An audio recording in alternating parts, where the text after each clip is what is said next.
Hello everyone, welcome back to my channel Literary Reviews by Rachel. Thank you for clicking on this video. This is the second part of the plot of Frankenstein or the Modern Prometheus. This will be the end of the section on the plot. I will do further videos on Frankenstein, but this itself should cover the plot very nicely. So I'll start from where we ended off and continue right through to the end. So if you would like to know what happens in the second part of Frankenstein or the Modern Prometheus, stay tuned. Thank you, and here we go. Okay, so picking up from where we left off in the scene where Victor and the creature had met in the mountains, and the creature had basically told Victor what had been happening to him while Victor was ill and had come home in that 4-month period. So the monster is capable of violence, and this is key in his request to Victor.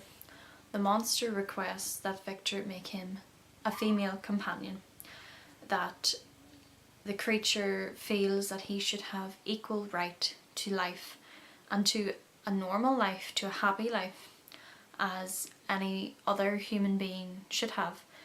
And we call him the creature or the monster, but he is in himself human. He is made up from humans. So he feels that he should have the same right to life and happiness that Victor has. And Victor, fearing for the safety of his family, the rest of his family, we know that the creature at this stage has caused the deaths of William and Justine. So Victor, obviously still very, very aware of this, agrees to the creature's request to make him a female companion. So in order to do this, Victor travels to England with Henry Clerval, and they then split up, and Victor then travels up to Perth and then eventually to the Orkney Islands to go about with the task of making this female companion. For Henry Clerval, travelling along oblivious to what Victor is planning to do. Victor obviously very tense and very nervous about having to go through the whole process of finding these body parts, literally stitching them together and creating life.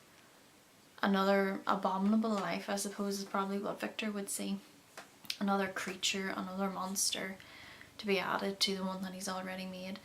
So it's a very tense section of the book. Throughout it, you can feel Victor's worry about the monster actually following Victor.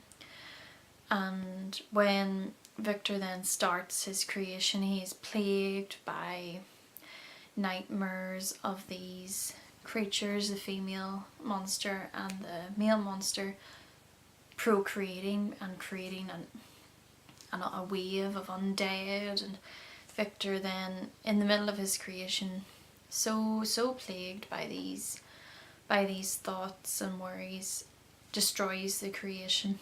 And the creature is obviously keeping a close eye on him and sees him literally destroy the creation through the window, and vows to take revenge as he had done before, but on a whole different level. If you thought that the creature was cruel before, it's a whole other level at this stage. And Victor and Elizabeth promised to each other by marriage at this stage. The creature then promises he will be with Victor and Elizabeth on his wedding night. Very, very tense section of the book, a very exciting point of the book. It's very, very enjoyable to read, and we're with Victor every step of the way through this worry, whether or not we like Victor as a character or not. You definitely worry with him at this stage about the fate of Elizabeth. Elizabeth is not a bad person, maybe not a very three-dimensional character, but we don't dislike Elizabeth, or we shouldn't dislike Elizabeth at this stage, so we're very worried about the outcome of what will happen to her. So moving on from the creature's threat of cruelty, he takes action. The creature kills Victor's childhood friend Henry Clerval and leaves his body along the shores of Ireland, where he knew Victor would have been arriving. The authorities can't figure out obviously who done the murder, so Victor being the only connection to Henry, Victor is blamed for the murder and imprisoned for a short while, where he has visions, has a mental breakdown again almost. Victor's mental health throughout the main course of action of the book is very unstable. Not long after, the authorities can't pinpoint any concrete evidence, so Victor is acquitted for the murder and is able to travel back home. So Victor travels home and begins preparations for the marriage between himself and Elizabeth. Now he believes that he has to fight the creature before the wedding, since the threat of the creature promised to be with himself and Elizabeth on the wedding night.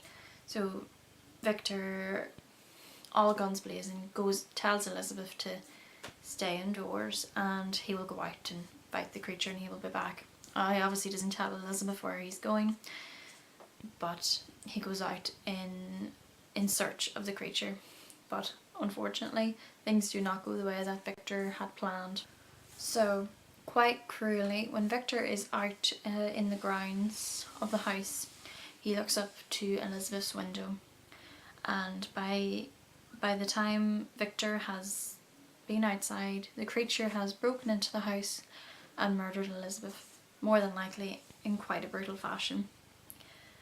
And not only does the creature murder her, from the window, as Victor watches, the creature taunts Victor with Elizabeth's corpse by moving her around, moving her in front of the window so that Victor can clearly see what the creature has done and what has happened to Elizabeth, and that the creature kept his brutal promise.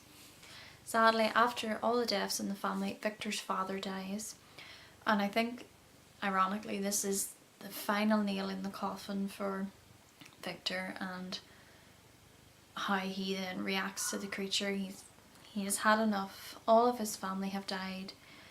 His friend has died. His father, his fiance has died.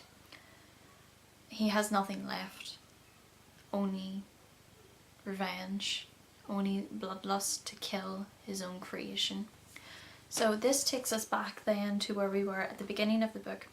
Victor, with his quest for revenge, pursues the creature, and we gradually then get to the North Pole. Unfortunately, he is not able to kill the monster. Victor then is taken on board, as we know at the start of the book, and unable to recover, Victor, after telling his tale, dies. And it is quite tragic, although we may not like the character of Victor. I know I have difficulties with the character and what he does throughout the book, but quite tragically the monster comes on board and doesn't taunt the people around Victor or taunt the body of Victor, but instead grieves for his father in some ways, for his creator. It's a very, very sad section of the book. So after this rather tragic speech by the creature, he vows to kill himself and to build his own funeral pyre. And the ending scene is Captain Walton and the ship's crew seeing the creature float away on a shard of ice, quite large shard of ice, because at this stage the boat is stuck within the ice. And as the creature floats away, we assume that he is going to undo what Victor had done and kill himself. So there we have it. That is the second part of the plot of Frankenstein, or the Modern Prometheus. There will be more videos about Frankenstein. I plan to do some videos on the themes, the symbols and the motifs throughout. I will also do a character analysis of each of the major characters throughout the book, possibly with some quotes that sum up the character, and quotes as well maybe within the themes, symbols and motifs, because the book has some great quotes, so I'll probably try and include those within the other videos in due course. They will be up shortly. But there we go, that is the end of the plot. So thank you very much for watching. If you liked this video, please give it a thumbs up, and if you'd like to subscribe to my channel, please do. Just hit the button and that's it. You don't have to do anything more. So thank you very much for watching, and stay tuned for more videos from Literary Reviews by Rachel. Thank you. Bye bye.